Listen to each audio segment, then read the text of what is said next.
Hello there, welcome to this revision video for OCR GCSE History Making of America. This video is going to focus on settlement and conflict. How and why did life on the plains change? We're going to talk about the railroads, we're going to talk about the transformation in the cattle industry. We're also going to talk about homesteaders, the challenges they had in terms of living life on the plains and how they overcame those.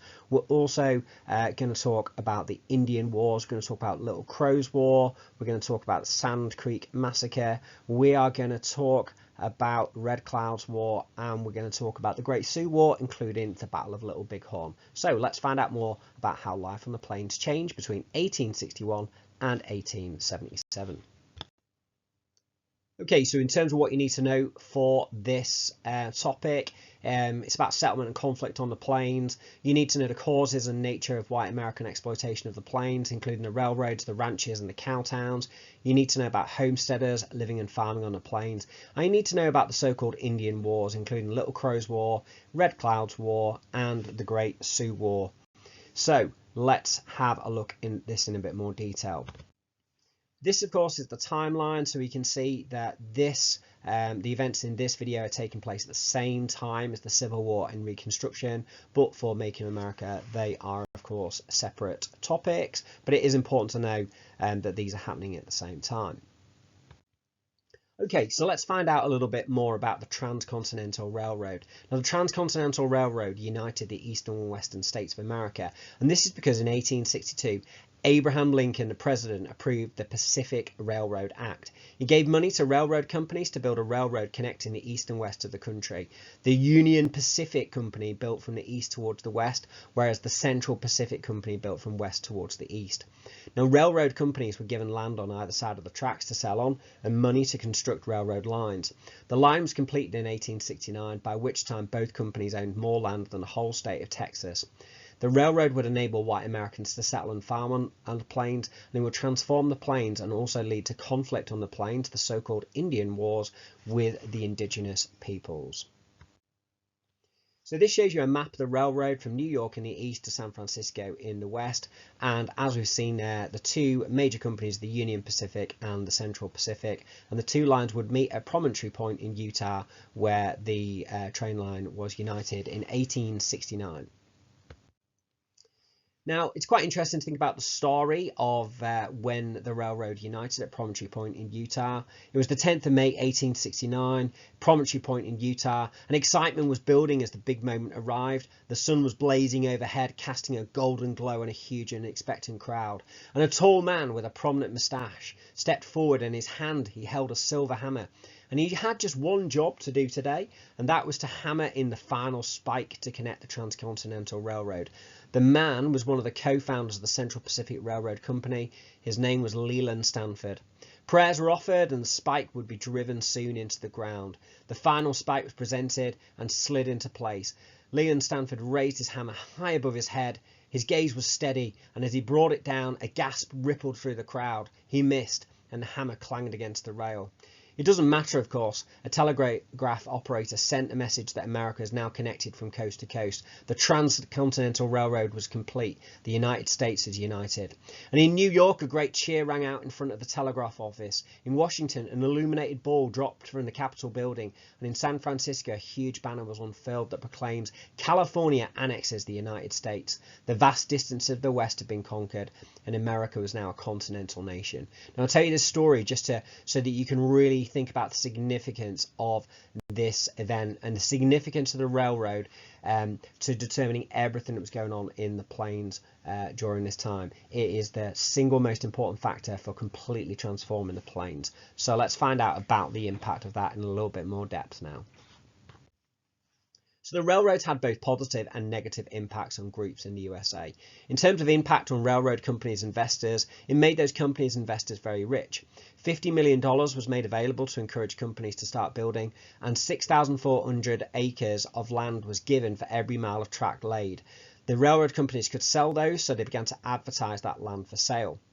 In terms of the impact on indigenous peoples, it was a huge impact, the negative impact as well. The railroads cut through indigenous peoples' lands and disrupted buffalo hunting grounds. It encouraged settlers and cattle ranchers to settle on indigenous peoples' lands on the plains, and white Americans would come to dominate the plains during this time period. In terms of workers, thousands of workers would need to build the railway. Over 12,000 Chinese immigrants worked in dangerous conditions for little pay. 1,200 died. There were many accidents among the workers, especially high when blasting through the Sierra Nevada and Rocky Mountains. This was very difficult terrain. In terms of the impact on the US as a whole, new towns like cow towns were created on railroad lines, like Abilene in Kansas. Many could be violent, drunken, and unruly.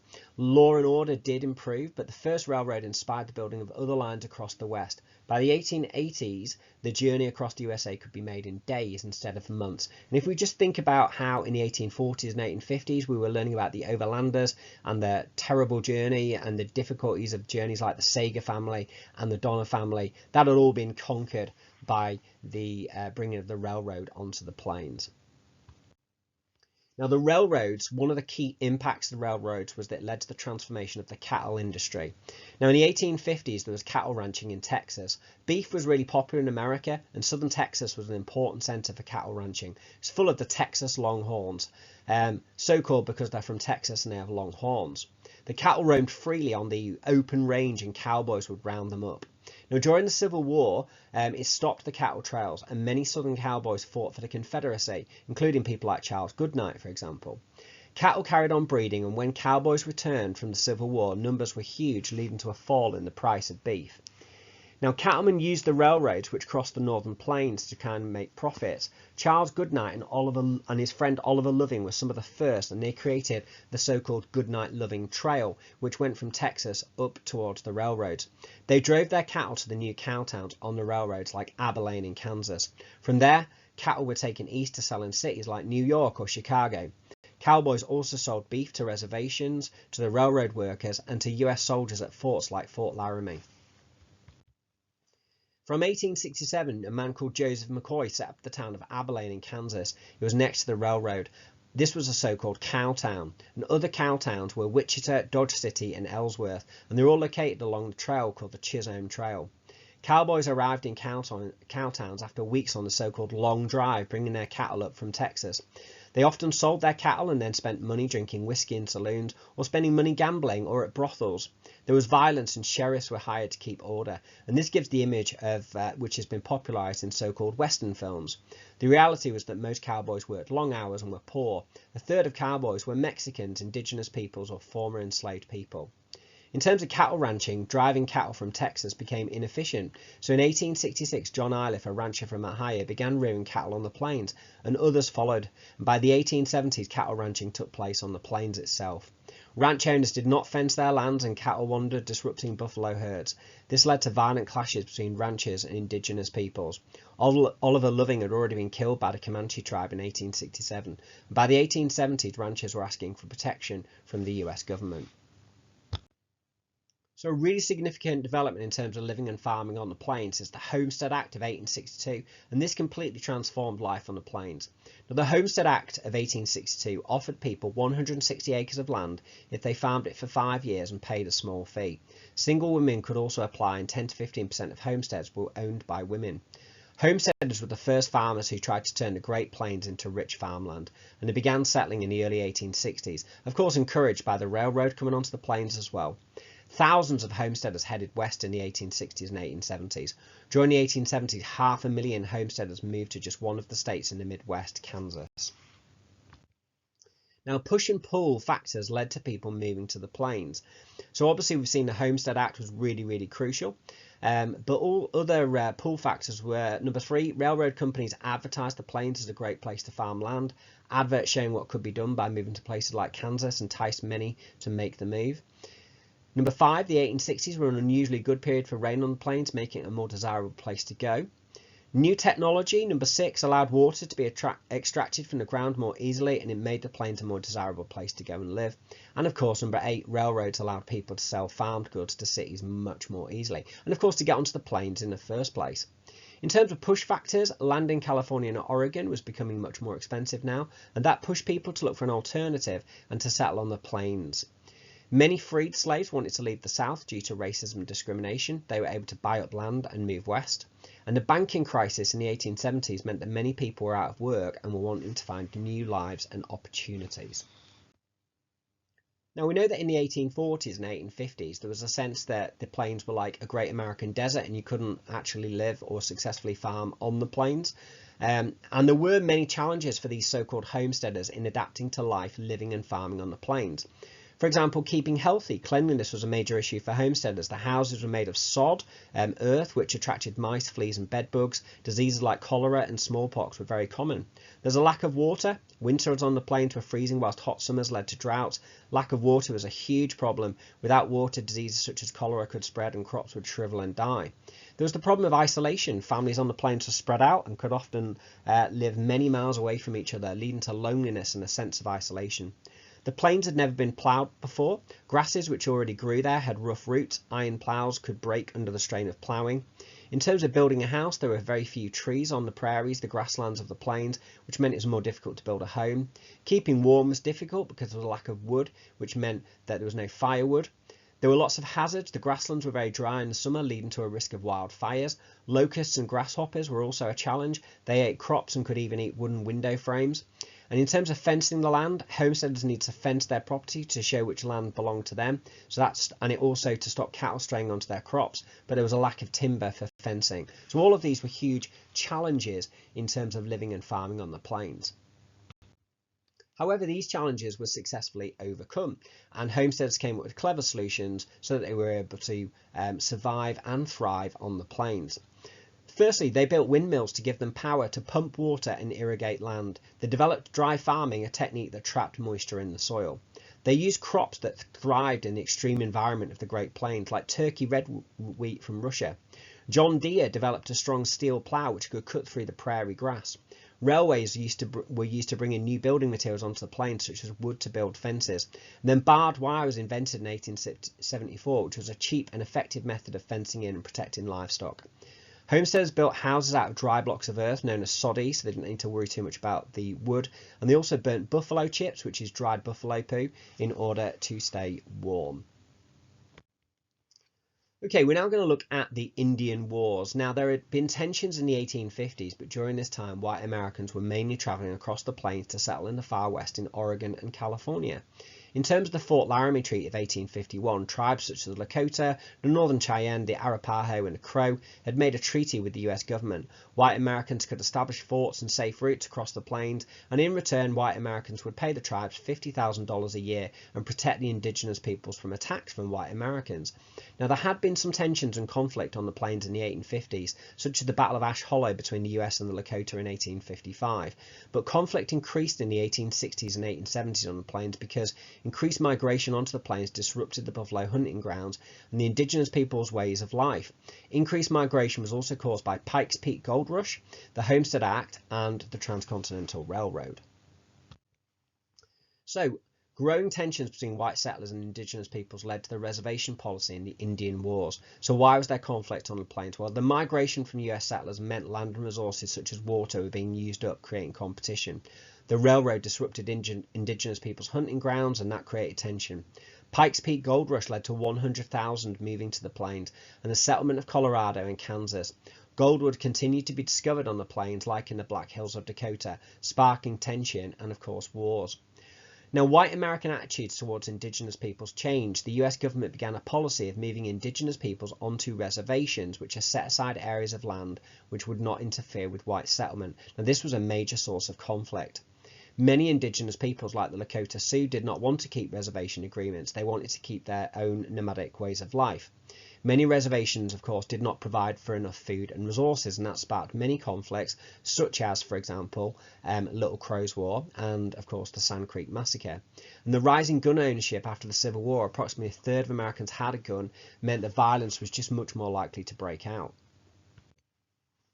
Okay, so in terms of the overview of the Indian Wars that you need to know, there is Little Crow's War, 1862, the Sand Creek Massacre, 1864, Red Cloud's War, 1866 to 1868, and the Great Sioux War, 1875 to 1877, which includes the Battle of Little Bighorn. Now, just a note on language, we're going to use the names the exam board uses in the spec, but the term Indian Wars is quite outdated and suggests the indigenous peoples might have been to blame for the conflict, which we, of course, know is not the whole picture. It's important to note that these are words that come from the white American perspective, and the names in brackets that you can see there on yellow are alternative names. For example, the Battle of Little Bighorn is known as the Battle of Greasy Grass by the Lakota, for example. So you could call Little Crow's War the US Dakota War, Sand Creek Massacre the Chivington Massacre, Red Cloud's War the Powder River War, and the Great Sioux War the Black Hills War. So it's just important for you to be aware of that, but we're going to use the names that the spec uses just so there's no confusion about the different conflicts. Okay, let's look at Little Crow's War to start off with. So the Dakota peoples had been forced to give up 28 million acres of land in a reservation agreement, and then be given a small reservation in southern Minnesota. In 1862, the Dakota were starving. The reservation agent refused to open up emergency stores. The US government was breaking promises from their reservation agreement. So this was like a common theme for some of the conflicts on the plains, the reservations not providing the indigenous peoples with enough food, which would meant that they need to start hunting, for example, or going off the reservations. Now, one of the reservations traders famously said, if they are hungry, let them eat grass or their own dung. Now, as a result of the shortages on the reservation, Little Crow's followers, so Little Crow was one of the leaders of the Dakota, began to attack farms, towns, and even army forts in Minnesota. They even killed 500 settler colonists. The trader whose words sparked the conflict was found dead with his mouth stuffed with grass. The US Army fought back and defeated the Dakota. Little Crow escaped on the 3rd of July 1863. He was shot, beheaded and scalped after he had been discovered picking wild berries. Now, in terms of the consequences of Little Crow's War, more than 300 Dakota were sentenced to death, some trials lasting just a few minutes. On Boxing Day 1862, 38 Dakota warriors were hanged in front of a cheering crowd of white American colonists. Hundreds of Dakota were imprisoned, and the rest of the Dakota tribe were moved to a reservation. Many white colonists felt that Dakota got away too lightly. So this conflict very much sparked by poor conditions on the reservations. Obviously, in terms of a successful failure for the indigenous peoples, they lose this conflict to the US Army. So Little Crow was the leader of the Dakota people. As we've seen there, he'd been forced to give up 28 million acres of land in southern Minnesota, and the consequence of the conflict is that it led to the execution of 38 Dakota warriors in 1862 on Boxing Day. Okay, let's have a look at the Sand Creek Massacre. Now, the Sand Creek Massacre is a direct consequence of miners and colonists moving into Colorado after the Pikes Peak Gold Rush of 1858. The US had forced the Cheyenne and Arapaho people to leave their lands to a small reservation further east near a place called Sand Creek. The Cheyenne people were massacred by a force led by the Reverend John Chivington. So in terms of the causes of the Sand Creek Massacre, Pikes Peak Gold Rush increased white settlement. It took land off the Cheyenne and the Arapaho in Colorado. In 1861, the US forced the Cheyenne onto the small reservation near Sand Creek in eastern Colorado. By 1864, the Cheyenne was struggling to survive. The land was poor and they could not grow enough crops. Reservation agents refused to provide enough food. So some big similarities here between the Little Crow's War. It led to Cheyenne warriors hunting outside the reservations and attacking white settlements. Now in 1864, President Lincoln authorized Colorado Governor John Evans to raise an army that is called the 3rd Colorado Volunteers. But obviously with this being the American Civil War, they were only allowed to serve for 100 days. Now, the Cheyenne chief was called Black Kettle, and he sought peace and the attacks stopped. The head of the 3rd Colorado Volunteers, though, Reverend John Chivington, who you can see pictured there, he wanted revenge and he wanted violence, and this is a key cause for this conflict, or massacre really it is. Now, the people and media had mocked his army for not fighting, calling them the Bloodless Third. Now, on the 13th of November, a white settler was killed by a Cheyenne warrior, and this was kind of used as a bit of an excuse. So a couple of weeks later, 29th of November, 700 3rd Colorado volunteers, led by Chivington, stormed Black Kettle's camp. Now, Black Kettle waved the US flag. He believed he had a peace treaty, but tragically 133 were killed, massacred, including 105 Cheyenne women and children. Some bodies were even mutilated and body parts kept as trophies. Now, in terms of the consequences, at first Chivington and his men were treated as heroes, with the soldiers marching through Denver. At a parade in Denver, some soldiers marched with Cheyenne scalps from their belts, but within months, even the US government launched an investigation, and 6 of Chivington's men were arrested. Chivington himself was forced to resign from the army, although he never actually faced justice for this horrific massacre.